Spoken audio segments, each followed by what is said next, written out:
Hello friends, this is Divya Shukla and welcome to target with Ankita. Friends, आज की इस video में हम सामान्य विज्ञान का लेसन प्लान बनाना सीखेंगे, जिसका प्रकरण होगा जीवन उत्पत्ति के सिद्धांत।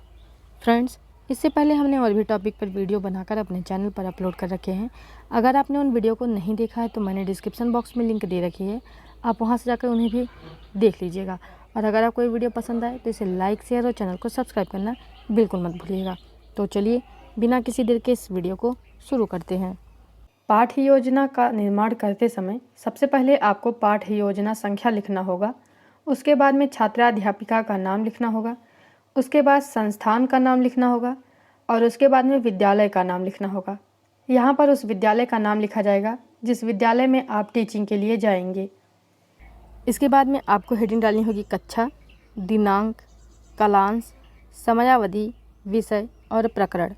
दिनांक में डेट डालिएगा, कालांश में बेल डालिएगा, समयावधि में 30 मिनट, कक्षा में क्लास डालिएगा, विषय में सामान्य विज्ञान और प्रकरण में लिखिएगा जीवन उत्पत्ति के सिद्धांत। इसके बाद में आपको 2 हेडिंग डालनी होगी। पहला शिक्षण उद्देश्य, दूसरा अपेक्षित व्यवहारगत परिवर्तन। शिक्षण उद्देश्य में नंबर 1 लिखेंगे ज्ञानात्मक, अपेक्षित व्यवहारगत परिवर्तन में नंबर 1 लिखेंगे छात्र जीवन उत्पत्ति के सिद्धांत का प्रत्यास्मरण कर सकेंगे। नंबर 2 छात्र जीवन उत्पत्ति के सिद्धांत का प्रत्याभिज्ञान कर सकेंगे। नंबर 2 हेडिंग डालेंगे अवबोध और इसमें नंबर 1 लिखेंगे छात्र जीवन उत्पत्ति के सिद्धांत की व्याख्या कर सकेंगे। नंबर 2 छात्र जीवन उत्पत्ति के सिद्धांत के महत्व को समझ सकेंगे। नंबर 3 हेडिंग डालेंगे ज्ञानोपयोग और इसमें नंबर 1 लिखेंगे छात्र जीवन उत्पत्ति के सिद्धांत से प्राप्त ज्ञान का प्रयोग उच्च अध्ययन में कर सकेंगे। नंबर 2 छात्र जीवन उत्पत्ति के सिद्धांतों से संबंधित ज्ञान का दैनिक जीवन की नवीन परिस्थितियों में उपयोग कर सकेंगे। इसके बाद नंबर 4 हेडिंग डालेंगे कौशल और इसमें नंबर 1 लिखेंगे छात्र जीवन उत्पत्ति के सिद्धांत को समझ सकेंगे। नंबर 2 छात्र जीवन उत्पत्ति के सिद्धांत को चार्ट द्वारा प्रदर्शित कर सकेंगे। नंबर 5 हेडिंग डालेंगे अभिरुचि और इसमें नंबर 1 लिखेंगे छात्र जीवन उत्पत्ति के सिद्धांत के विषय में जानने में रुचि ले सकेंगे। नंबर 2 छात्र जीवन उत्पत्ति के सिद्धांत के विषय में विचार विमर्श करने में रुचि ले सकेंगे। इसके बाद में नंबर 6 हेडिंग डालेंगे अभिवृत्ति और इसमें नंबर 1 लिखेंगे छात्र जीवन उत्पत्ति के सिद्धांत के प्रति सकारात्मक दृष्टिकोण उत्पन्न कर सकेंगे। नंबर 2 छात्र जीवन उत्पत्ति के सिद्धांत के प्रति दृष्टिकोण का विकास कर सकेंगे। इसके बाद अगली हेडिंग डालेंगे शिक्षण सहायक सामग्री और इसमें लिखेंगे लपेट फलक, श्यामपट, चौक, डस्टर, संकेतक एवं समस्त कक्षा उपयोगी शिक्षण सहायक सामग्री। अगली हेडिंग डालेंगे पूर्व ज्ञान और इसमें लिखेंगे छात्र जीवन उत्पत्ति के सिद्धांत की सामान्य जानकारी रखते हैं। इसके बाद में हेडिंग डालेंगे प्रस्तावना और इसमें कुल 2 कॉलम बनाएंगे। पहला छात्राध्यापक क्रियाएं, दूसरा विद्यार्थी क्रियाएं। छात्राध्यापक क्रियाओं में नंबर 1 लिखेंगे हमारे शरीर की सबसे छोटी संरचनात्मक व क्रियात्मक इकाई कौन सी है। विद्यार्थी क्रिया में लिखेंगे कोशिका। नंबर 2 किसी एक कोशिकीय जीव का नाम बताइए। विद्यार्थी क्रिया में लिखेंगे अमीबा। नंबर 3 अमीबा किस प्रकार के आवास में रहती है।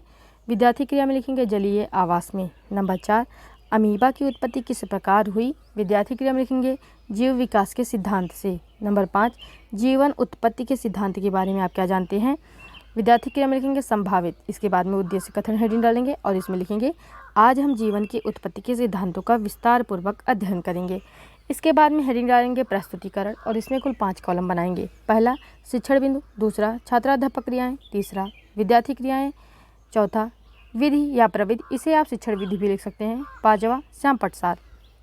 इसके बाद में शिक्षण बिंदु में नंबर 1 लिखेंगे स्वतः जनन का सिद्धांत और छात्राध्यापक क्रिया में विकासात्मक प्रश्न हेडिंग डालकर इसमें नंबर 1 लिखेंगे पृथ्वी पर प्रकाश का स्रोत क्या है। विद्यार्थी क्रिया में लिखेंगे सूर्य।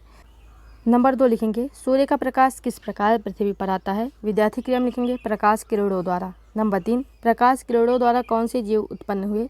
विद्यार्थी क्रिया में लिखेंगे संभावित और शिक्षण विधि में लिखेंगे प्रश्नोत्तर प्रविधि। इसके बाद में छात्राध्यापक कथन हेडिंग डालेंगे और इसमें लिखेंगे प्राचीन अवधारणा के अनुसार सूर्य की किरणों द्वारा नदी के कीचड़ के गर्म होने से मेढक, सांप, चूहे और घड़ियाल आदि स्वतः ही उत्पन्न हो जाते हैं।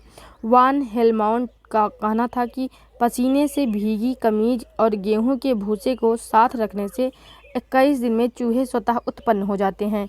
इसके बाद में विद्यार्थी क्रिया में लिखेंगे विद्यार्थी ध्यानपूर्वक सुनेंगे तथा मुख्य बिंदुओं को अपने अभ्यास पुस्तिका में लिखेंगे। शिक्षण विधि में लिखेंगे व्याख्यान विधि और श्यामपट सार में लिखेंगे सूर्य की किरणों द्वारा नदी के कीचड़ के गर्म होने से मेढक, सांप, चूहे और घड़ियाल आदि स्वतः उत्पन्न हो जाते हैं। इसके बाद हेडिंग डालेंगे बोध प्रश्न और इसमें नंबर 1 लिखेंगे स्वतः जनन सिद्धांत किसने दिया। विद्यार्थी क्रिया में लिखेंगे वॉन हेलमोंट ने। नंबर 2, गेहूं के भूसे को एक साथ रखने पर चूहे स्वतः कितने दिनों में उत्पन्न हो जाते हैं। विद्यार्थी क्रिया में लिखेंगे 21 दिनों में। शिक्षण विधि में प्रश्नोत्तर प्रविधि। इसके बाद में शिक्षण बिंदु में नंबर 2 हेडिंग डालेंगे कॉस्मोजॉइक का सिद्धांत और छात्राध्यापक कथन में विकासात्मक प्रश्न हेडिंग डालेंगे और इसमें नंबर 1 लिखेंगे हम किस ग्रह पर रहते हैं। विद्यार्थी क्रिया में लिखेंगे पृथ्वी पर। नंबर 2, पृथ्वी किसके चारों ओर चक्कर लगाती है। विद्यार्थी क्रिया में लिखेंगे सूर्य के। नंबर 3, सूर्य द्वारा किस प्रकार जीवन की उत्पत्ति हुई। विद्यार्थी क्रिया में लिखेंगे संभावित। शिक्षण विधि में प्रश्नोत्तर प्रविधि। और छात्राध्यापक कथन हेडिंग डालकर इसमें लिखेंगे यह सिद्धांत लिविंग केल्विन तथा आरिनियस ने दिया तथा फ्रांसीसी क्रिक एवं लेस्ली ऑर्गेल ने इसका समर्थन किया। इस सिद्धांत अनुसार माना गया कि पृथ्वी पर प्रथम जीव ब्रह्मांड के किसी ग्रह से सूक्ष्म बीजाणुओं की बौछार के रूप में आया और पृथ्वी का अनुकूलित वातावरण मिलने पर बढ़ता चला गया। इसी से ही जीवन की शुरुआत हुई, परंतु कई वैज्ञानिकों ने इसे नहीं माना क्योंकि अंतरिक्ष से जीवित अवस्था में कोई जीव पृथ्वी पर नहीं पहुंच सकता है। विद्यार्थी क्रिया में लिखेंगे विद्यार्थी ध्यानपूर्वक सुनेंगे तथा मुख्य बिंदुओं को अपनी अभ्यास पुस्तिका में लिखेंगे। शिक्षण विधि में लिखेंगे व्याख्यान विधि। और श्यामपट सार में लिखेंगे कॉस्मोजोइक सिद्धांत के अनुसार पृथ्वी पर जीवन की उत्पत्ति ब्रह्मांड के किसी ग्रह से सूक्ष्म बीजाणुओं की बौछार के रूप में हुई थी। फ्रेंड्स, अगर आप इसका PDF डाउनलोड करना चाहते हैं तो नीचे डिस्क्रिप्शन बॉक्स में टेलीग्राम की लिंक दी हुई है, आप वहां से जाकर इसकी PDF को भी डाउनलोड कर सकते हैं। और अगर आपको ये वीडियो पसंद आ रहा हो तो इसे लाइक और शेयर करना मत भूलिएगा। और अगर आपने अभी तक चैनल को सब्सक्राइब नहीं किया तो सब्सक्राइब करके नोटिफिकेशन बेल को जरूर प्रेस कर दीजिएगा। तो चलिए आगे बढ़ते हैं। इसके बाद में हेडिंग डालेंगे बोध प्रश्न और इसमें नंबर 1 लिखेंगे कॉस्मोजोइक सिद्धांत किन वैज्ञानिकों द्वारा प्रतिपादित किया गया। विद्यार्थी क्रिया में लिखेंगे लिविंग केल्विन व आर्नियस द्वारा। शिक्षण विधि में प्रश्नोत्तर प्रविधि। नंबर 2, इस सिद्धांत के अनुसार सूक्ष्म बीजाणु पृथ्वी पर कहाँ से आया। विद्यार्थी क्रिया में लिखेंगे ब्रह्मांड से। इसके बाद में शिक्षण बिंदु में नंबर 3 हेडिंग डालेंगे जैव जननवाद का सिद्धांत और छात्राध्यापक क्रिया में विकासात्मक प्रश्न हेडिंग डालकर इसमें नंबर 1 लिखेंगे स्वतः जनन का सिद्धांत के अनुसार जीव की उत्पत्ति किससे हुई। विद्यार्थी क्रिया में लिखेंगे सूर्य की किरणों से। नंबर 2, सूर्य की किरणों से जीव की उत्पत्ति को कौन सा सिद्धांत खंडित करता है। विद्यार्थी क्रिया में लिखेंगे जैव जननवाद सिद्धांत। नंबर 3, जैव जननवाद सिद्धांत के बारे में आप क्या जानते हैं। विद्यार्थी क्रिया में लिखेंगे संभावित। और शिक्षण विधि में लिखेंगे प्रश्नोत्तर प्रविधि। इसके बाद में छात्राध्यापक कथन हेडिंग डालेंगे और इसमें लिखेंगे जीव जननवाद इटली के फ्रांसिस्को रेड्डी ने सन 1668 में दिया तथा स्वतः जननवाद को गलत सिद्ध किया। इसके अनुसार जीव की उत्पत्ति जीव से ही संभव है। उन्होंने सांप, मछली आदि के मोम को पानी में डालकर उबाला ताकि उसमें उपस्थित सभी जीव मर जाएं। फिर इस मोम को उन्होंने अलग अलग जार में रखा। पहले जार को खुला छोड़ा, दूसरे जार का मुंह कॉर्क से तथा तीसरे जार का मुंह मलमल के कपड़े से बांध दिया। कुछ दिनों बाद रेड्डी ने देखा कि पहले जार में मक्खियों व अन्य कीटों के लार्वी उत्पन्न हो गए, दूसरे जार पर मछलियां नहीं थीं और तीसरी जार पर मक्खियों ने मलमल के टुकड़े पर अंडे दे दिए।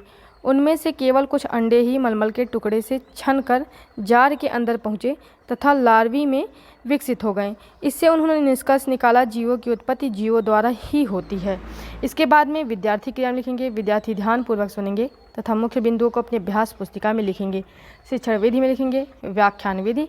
और श्यामपट सार में लिखेंगे फ्रांसिस्को रेड्डी ने सन 1668 में बताया कि जीवों की उत्पत्ति जीवों द्वारा ही होती है। इसे जीव जनन सिद्धांत कहते हैं। इसके बाद हेडिंग डालेंगे बोध प्रश्न और इसमें नंबर 1 लिखेंगे रेड्डी द्वारा प्रतिपादित सिद्धांत का नाम लिखिए। विद्यार्थी क्रिया में लिखेंगे जीव जनन सिद्धांत। शिक्षण विधि में लिखेंगे प्रश्नोत्तर प्रविधि। नंबर 2, जीव जनन सिद्धांत के अनुसार जीव की उत्पत्ति किससे हुई। विद्यार्थी क्रिया में लिखेंगे जीवों द्वारा। इसके बाद में हेडिंग डालेंगे मूल्यांकन प्रश्न और इसमें नंबर 1 लिखेंगे लिविंग केल्विन व आरिनियस ने कौन सा सिद्धांत प्रतिपादित किया था। इसके 4 ऑप्शन रहेंगे। ऑप्शन आ स्वतः जनन सिद्धांत, ऑप्शन बा जैव जननवाद सिद्धांत, ऑप्शन सा जीवोत्पत्ति सिद्धांत, ऑप्शन द कॉस्मोजोइक सिद्धांत। नंबर 2 लिखेंगे वॉन हेलमोंट ने डैश डैश सिद्धांत प्रतिपादित किया। इसके भी 2 ऑप्शन रहेंगे स्वतः जनन अथवा जैव जननवाद। नंबर 3 फ्रांसिस्को ने जैव जननवाद का सिद्धांत प्रतिपादित किया। सत्य अथवा असत्य में इसका आंसर देना है। नंबर 4 फ्रांसिस्को ने जैव जननवाद का सिद्धांत कब दिया। नंबर 5 जैव जननवाद में किस जीव का प्रयोग किया गया। इसके बाद हेडिंग डालेंगे गृह कार्य और इसमें नंबर 1 लिखेंगे जीव जननवाद का वर्णन कीजिए। नंबर 2 कॉस्मोजोइक सिद्धांत पर संक्षिप्त टिप्पणी लिखिए। इसके बाद पर्यवेक्षक टिप्पणी हेडिंग डालकर छोड़ देंगे। फ्रेंड्स, इसके पहले के सभी वीडियो को देखने के लिए नीचे डिस्क्रिप्शन बॉक्स में लिंक दी हुई है, आप वहां से जाकर उन्हें देख सकते हैं। अगर आप इसकी PDF को डाउनलोड करना चाहते हैं तो डिस्क्रिप्शन बॉक्स में टेलीग्राम की लिंक दी हुई है, आप वहां जाकर इसकी PDF को डाउनलोड कर सकते हैं। और अगर आपको ये वीडियो पसंद आया हो तो इसे लाइक कीजिएगा, अपने दोस्तों के साथ शेयर कीजिएगा और चैनल को सब्सक्राइब करके नोटिफिकेशन बेल को जरूर प्रेस कर दीजिएगा ताकि आपको आने वाली वीडियो की नोटिफिकेशन मिलती रहे। मिलते हैं अगली वीडियो में।